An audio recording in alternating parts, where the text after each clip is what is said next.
এই যে ভাই, হ্যাঁ আপনি কি তরুণ?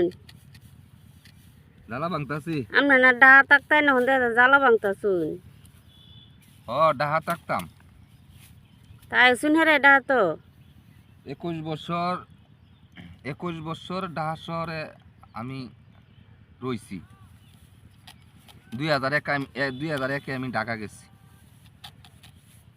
আর আমার যে সংসারটা অথবা আমার যে ফ্যামিলি মানুষ আছিল, ওই সংসারের দায়িত্ব আছিল 2জন লোক।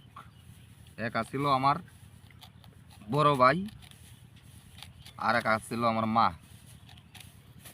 21 বছর ডাহা তাইকিয়া 21 বছর আগে যে কাজ করছিলাম এই বাড়ির দেশে তাইকিয়া 21 বছর পরে আয়া এখনো এই কাজই করি। তার মানে বুঝেন যে আমি 21 বছর ঢাকা শহরে তাইকিয়া আমি এই সংসারের জন্য কি করছি, আর ওরা আমার জন্য কি করছে। তো আপনার জীবনে অনেক কষ্ট। কষ্ট আমার কপালে আছে, কিন্তু কষ্টটা আমি মাইনা নিছি, করার কিচ্ছুই নাই। আমার হিসাব অথবা আমার অঙ্কে ভুল হয়ে গেছে।